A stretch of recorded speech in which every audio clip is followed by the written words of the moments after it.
Hello, my name is Justin Davis. I'm the director for WeSculpt. And first of all, I want to thank you guys as teachers for coming aboard and helping teach our class. And I want to take this opportunity to walk you through some of the materials we use for class. First thing we have here is the paper plate and the stamper. So we're going to give each kid a paper plate, and on the back we always stamp, and it says on here, it says bake at 275 for 15 minutes.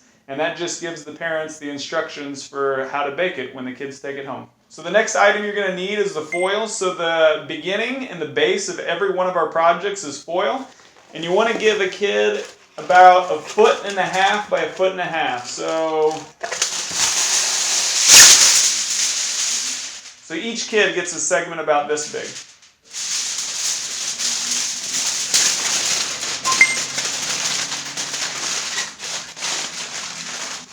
So whatever project we're doing, I did that in 5 seconds, whatever project we're doing, I always tell the kids to make a giant softball shape to start with. You just want it to be nice and loose, and then from here we can mold it into whatever shape we're working with for the day. Okay, so now we have our large kind of softball shape, kind of loose foil shape. And so from here you're going to tell the kids to slowly and carefully start to just using their fingers, not their whole hands, using their fingers, you're going to mold it into the shape that we're working with and trying to get for the day before we start wrapping it in clay. La, la, la, la, la, la,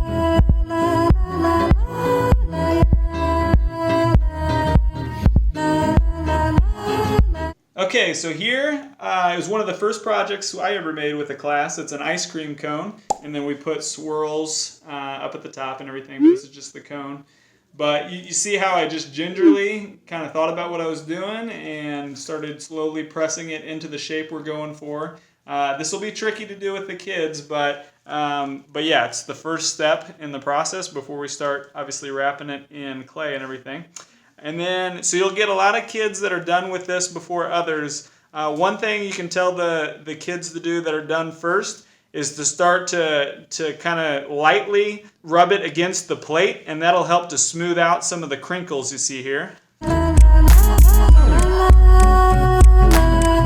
So as you can see, it just kind of helps to smooth out some of the bumps so that when you overlay the clay, it goes on nice and smooth. Okay, the next item you're going to need is called the clay conditioning machine. It's essentially a glorified pasta maker. Take the C-clamp and you're going to put it down here. And then the crank goes in just like this. Okay, so here we've attached the machine to the table. And the first thing you'll notice here on the side with this knob is that you can adjust it. So 1 or 0 down at the one side is the whitest setting. So when we put the clay through, it's going to come out the thickest. And then it goes up to 9, and that would be the thinnest that it goes through.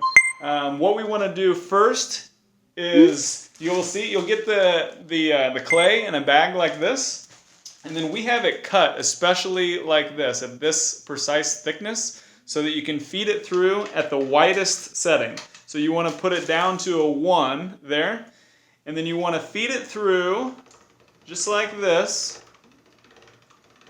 And it's a little tricky, you almost need 3 hands, but you're going to feed it through like this. You're going to keep pulling it out.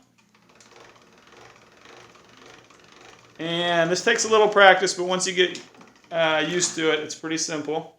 So then you got a long strip of thick clay, and you don't want to give the kids the clay this thick because they'd run through the clay too quickly and everything. But what you want to do then is change the setting to, I always say, either a 6 or a 7. You never want to go too thin. You never want to go to 8 or 9, but you don't want to go too thick either. So 6 or 7. And then you're going to feed it through again like this. And so one of your hands is going to be cranking the crank here. And then the other one, you want to keep some tension on the other side right when it's coming out.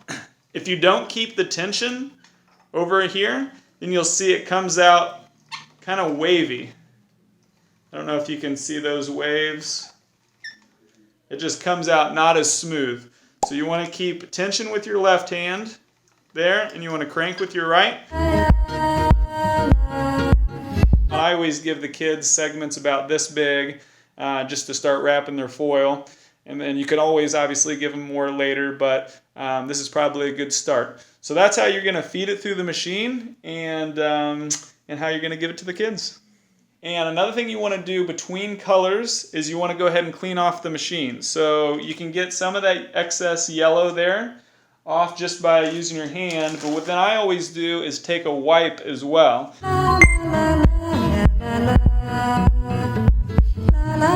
So we provide you guys with approximately 13 colors, but then sometimes we'll have fine detail and other colors. And what you want to do is you want to put it on the thickest setting. So you want to put it down at a 1, and then you just want to run them through together. You can smush them through, or smush them together as much as you can there. Okay, you see that? And then you just want to run it through together, allowing the machine to do the work.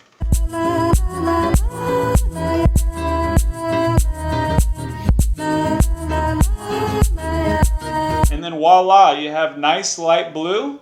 The important thing to remember is just let the machine do the work. You can run it through multiple times, and sometimes the kids will like the swirl effect, and you can stop halfway through and give it to them. But yeah, if you're trying to get that light blue, just go ahead and run it through a bunch, and there you go. Okay, another question I get asked all the time by teachers is, Justin, what can I do before class to prepare the clay for class?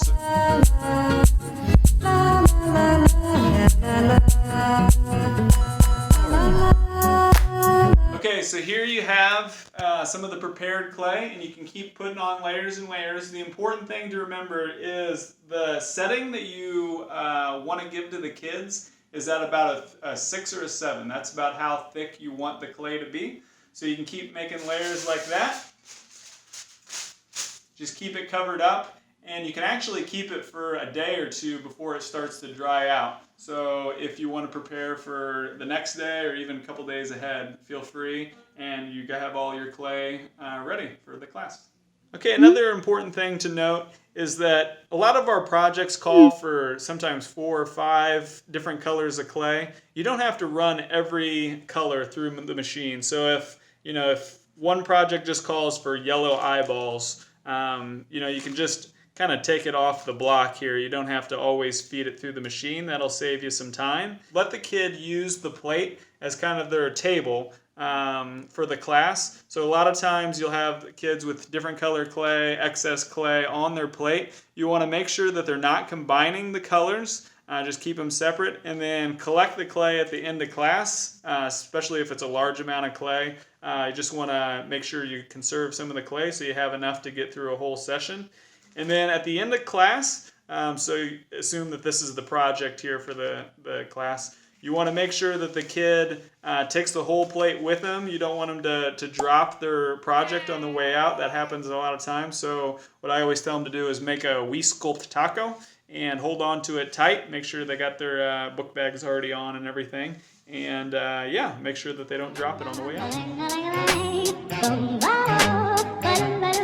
Oh, life could be a dream if I could take you up in paradise, I suppose. If you would tell me I'm the only one that you love. Life could